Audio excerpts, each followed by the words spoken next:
मोरया. मराठी चित्रपट सृष्टीमध्ये सलग 6 हिट देणारा पहिला दिग्दर्शक.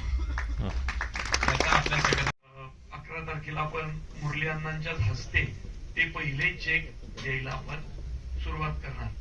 त्यामुळं आज 50वा दिवस अण्णांच्या उपस्थितीत होतो ही खूप आनंदाची. 10 वर्ष अगोदरची पण मी भेट सायंटिफिक सोसायटी हॉल नागपूरला ज्यावेळेस लोकसत्ता लोकांची आम्ही त्यावेळेस मी प्रेक्षक म्हणून म्हणजे परीक्षक म्हणून आले होते आणि त्यावेळेस तोही मी व्हिडिओ टाकलेला आहे. त्यावेळेस तो फोटोही टाकलेला आणि हॅपी बर्थडे. म्हणजे आज योगच आला. त्याने काय सुंदर रिव्ह्यू केला आपला. म्हणजे काय तो त्यावेळेस असा ब्लर आलेला होता फोटो, पण म्हटलं नेक्स्ट टाइम जेव्हा भेटेल ना तेव्हा क्लिअर फोटो काढेल. म्हणजे तो ब्लर फोटो मी अजूनही ठेवलेला आहे. 11 वर्षापूर्वी काढलेला एक फोटो आणि आज 100 कोटीच्या इतिहासाचा साक्षीदार झालेला तोच मी. मराठी चित्रपट सृष्टीमध्ये आज असा एक इतिहास घडला आहे ज्याची कदाचित काही वर्षापूर्वी कोणी कल्पनाही केली नसेल. देऊळ बंद 2 या चित्रपटाने तब्बल 100 कोटींचा टप्पा गाठलाय. ही केवळ बॉक्स ऑफिसची कमाई नाही मित्रांनो, तर प्रत्येक मराठी माणसाच्या अभिमानाचा विजय आहे. कारण हा असा तिसरा चित्रपट ठरला की ज्याने 100 कोटी पार केलेले आहेत.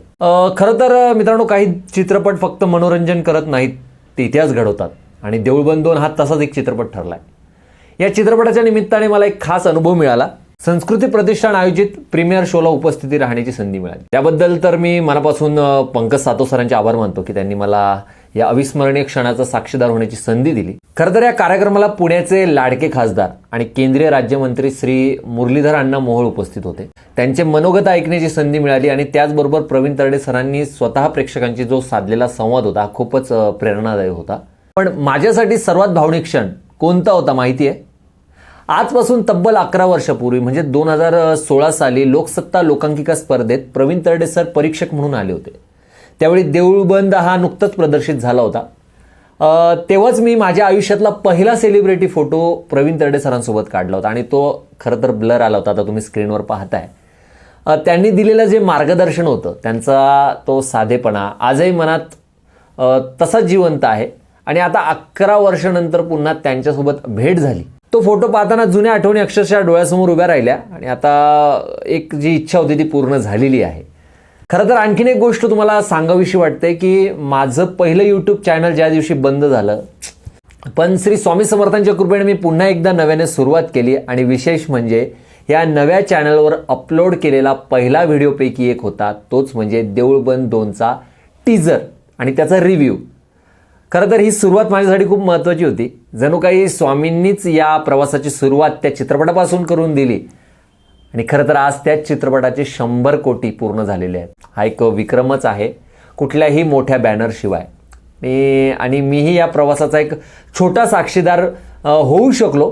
आणि खरं तर देऊळ बंद 2ने फक्त 100 कोटी कमवलेले नाही आहेत, तर मराठी चित्रपटसृष्टीला एक नवा आत्मविश्वास दिलेला आहे. एक मार्केटिंग स्किल कसं असलं पाहिजे, मराठी चित्रपट कसा लोकांपर्यंत पोहोचला पाहिजे हेही प्रवीण तरडे सरांनी दाखवून दिले. ते स्वतः फिरलेले आहेत गावोगावी. खरं तर आता मराठी चित्रपट सृष्टीही स्वप्न पाहू शकतात, मोठा व्यवसाय करू शकतात आणि जगभर पोहोचवू शकतात. हे या चित्रपटाने सिद्ध करून दाखवलेलंच आहे. पुन्हा एकदा प्रवीण तरडे सरांचे, संपूर्ण टीमचे आणि पंकज सातो सरांचे मनपूर्वक आभार मानतो. आणि शेवटी स्वामी समर्थांवर विश्वास ठेवला, मेहनत केली तर योग्य वेळ आल्यावर प्रत्येक गोष्ट पूर्णत्वाला जातेच. 11 वर्षापूर्वी काढलेला एक फोटो आणि आज 100 कोटीच्या इतिहासाचा साक्षीदार झालेला तोच मी. श्री स्वामी समर्थ.